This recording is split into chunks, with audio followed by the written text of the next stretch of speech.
So let's dig a little deeper about this tiredness thing and thinking about the disciples in particular. This was not just your random tiredness, as I mentioned in the first blog on Monday. This wasn't a tiredness that came from working hard and just needing a nap.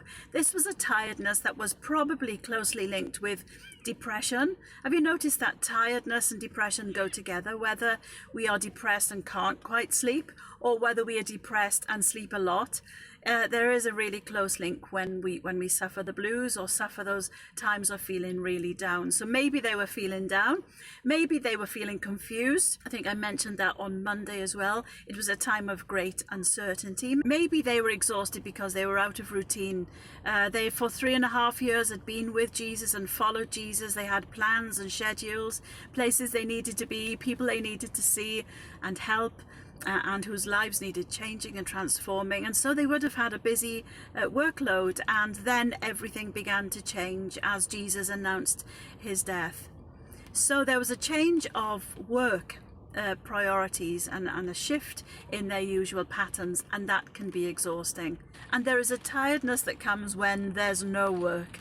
It's sometimes equally as tiring, or even more so, when we're not working, when we're not doing our usual routines and we're not doing our usual things. And it's okay.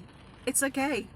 Whether you're tired from working hard or tired from not working hardly at all and just being in this very strange time, it is okay.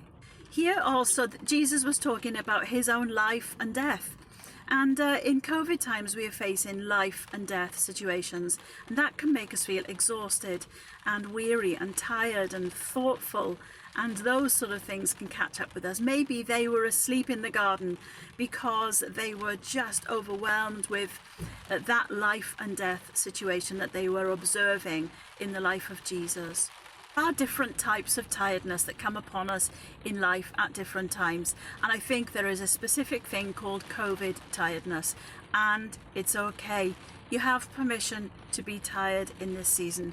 It's not even tiredness, it's fatigue, which is extreme tiredness that leads us feeling quite lethargic at times, and it's okay. It's fine.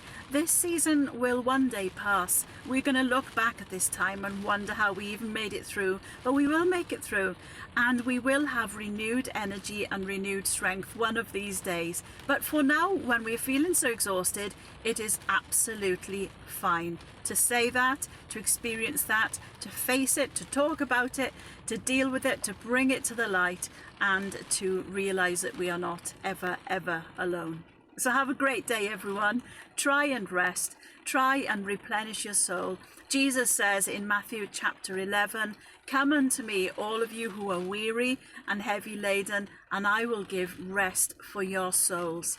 I will give you rest, the sort of rest that replenishes you on the inside. So take care, everyone. Lots of love to you. God bless. Speak to you very soon. Bye.